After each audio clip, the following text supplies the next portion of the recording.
बिस्मिल्लाहिर्रहमानिर्रहीम। अस्सलामुअलैकुम। मंशा बायोस ट्यूटोरियल में आप सबको खुशामदीद।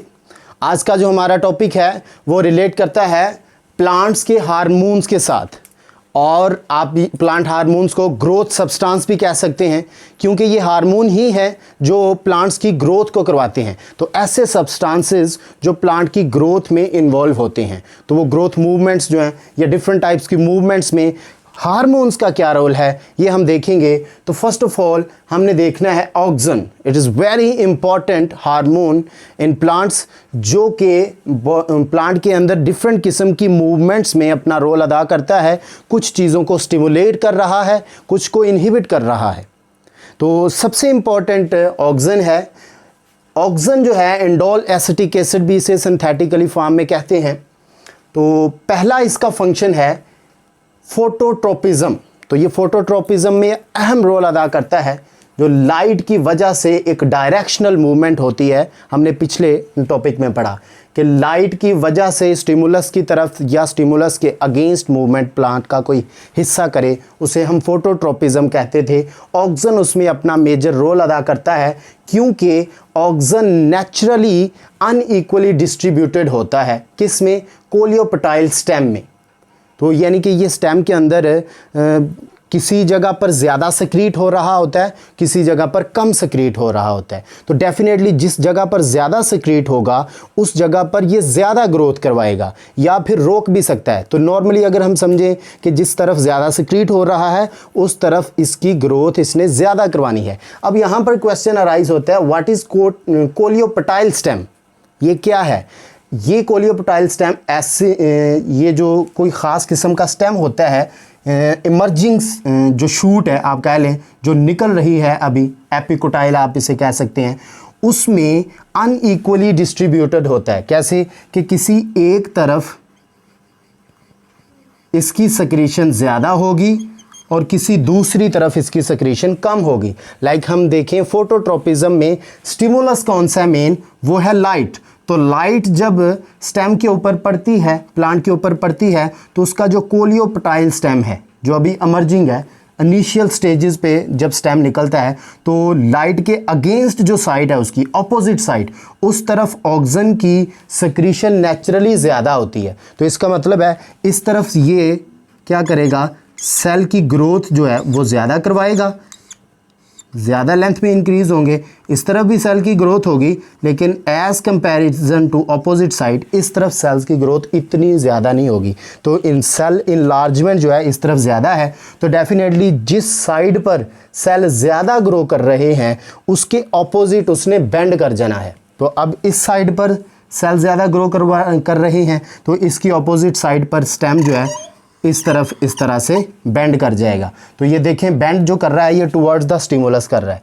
तो ये पॉजिटिव फोटोट्रोपिज्म में अपना अहम रोल अदा करता है।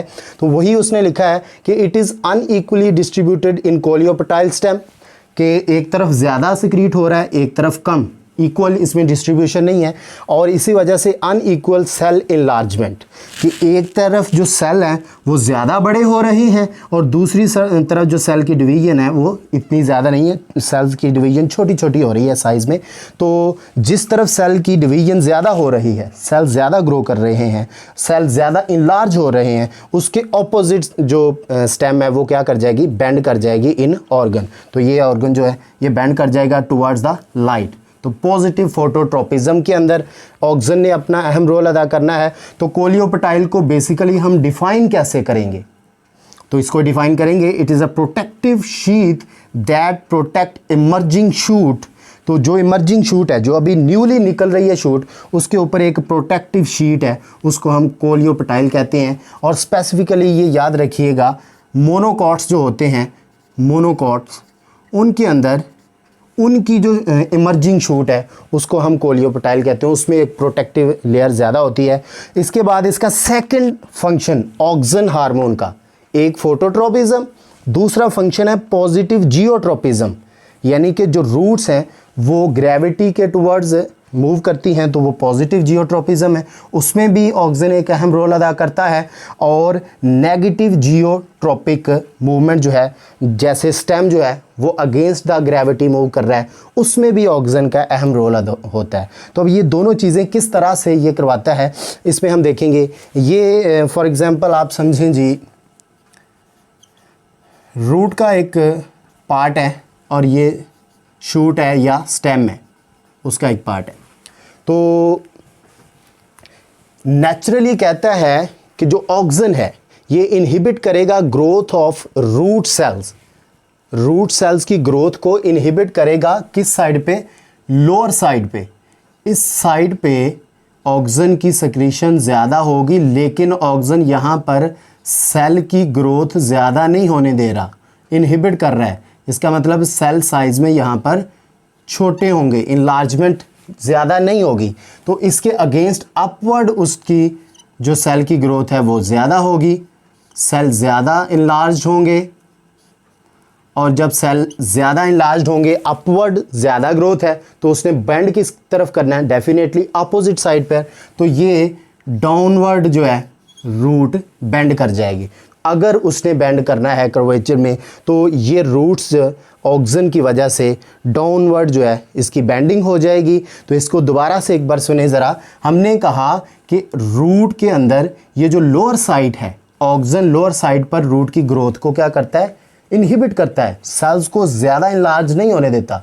और इसकी अपोजिट साइड जो है उसमें सेल्स की इनलार्जमेंट ज़्यादा करवाता है। तो जो अपोजिट साइड है या अपर साइड है, इसमें सेल की ग्रोथ ज़्यादा होगी, तो अपोजिट साइड पर जो रूट है वो बेंड कर जाएगी, तो ये डाउनवर्ड बेंड कर जाएगी। इसी तरह से दूसरी तरफ अगर हम देखें स्टेम में, तो स्टेम में वो कह रहा है it stimulate growth of stem cells of lower surface. तो ये लोअर सरफेस पर रूट्स में इनहिबिट कर रहा है नेचुरली, लेकिन स्टेम के अंदर ये क्या कर रहा है? डाउनवर्ड सेल्स की ग्रोथ को स्टिमुलेट कर रहा है, यानी कि निचली साइड पर स्टेम के सेल की ज़्यादा ग्रोथ होगी एज कंपैरिजन टू अपवर्ड। तो इससे क्या होगा? लोअर साइड पर ग्रोथ ज़्यादा है, तो प्लांट ने बेंड किस तरफ करना है? उसके ऑपोजिट। तो ये अपवर्ड जो है ये बेंड कर जाएगा। इस तरह से स्टेम जो है वो अपवर्ड मूव कर जाएगी। तो ये दोनों में ऑक्सीजन जो हार्मोन है इसका मेजर रोल है। रूट्स में उसकी नेचर क्या है? इनहिबिटरी नेचर है, लेकिन स्टेम में वही स्टिमुलेट कर रहा है स्टेम की सेल्स की ग्रोथ को। तो ये एक नेचुरल फिनोमेना है कि दो डिफरेंट जगहों पर वो डिफरेंट तरह से बिहेव कर रहा है। अब हम देखें एक और हार्मोन है एब्सिसिक एसिड। एब्सिसिक एसिड जो है ये बेसिकली नॉस्टिक मूवमेंट को इनहिबिट करता है। नॉस्टिक मूवमेंट जो कि नॉन डायरेक्शनल मूवमेंट है, किसी ख़ास सिमत में नहीं होती, तो उसको इसने इनहिबिट करना है। और इसी तरह से जिब्रेलिन जो है ये नॉस्टिक मूवमेंट को स्टिमुलेट करता है, यानी कि ये एब्सिसिक एसिड के अगेंस्ट काम करता है। और दूसरा जिब्रेलिन जो हार्मोन है ये हाइपोनॉस्टिक मूवमेंट है, इसको भी करवाने में हेल्प करता है।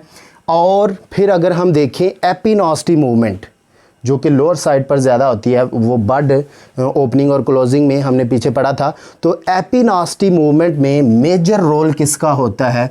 उसमें भी मेजर रोल ऑक्सीजन हार्मोन का होता है। तो इसमें देखें सबसे इंपॉर्टेंट ऑक्सीजन है। फोटोट्रोपिज्म भी करवा रहा है, जियोट्रोपिज्म में भी रोल है, नेगेटिव जियोट्रोपिज्म में भी रोल है, इसी तरह से एपिनॉस्टी के अंदर भी रोल है। तो ये सबसे इंपॉर्टेंट है। बाकियों का भी बड़ा इंपॉर्टेंट फंक्शन है, लेकिन इसका थोड़ा सा इस लिहाज से इंपॉर्टेंट है कि ये ऑलमोस्ट हर पार्ट में इन्वॉल्व होता है, प्राइमरी ग्रोथ के अंदर भी इन्वॉल्व होता है। तो this is all about today's lecture, जिसमें हमने पढ़ा कि प्लांट्स के अंदर ग्रोथ सब्सटेंसेस या फिर हार्मोन्स कौन से इन्वॉल्व हैं जो उसकी मूवमेंट्स को करवाने में हेल्प करते हैं।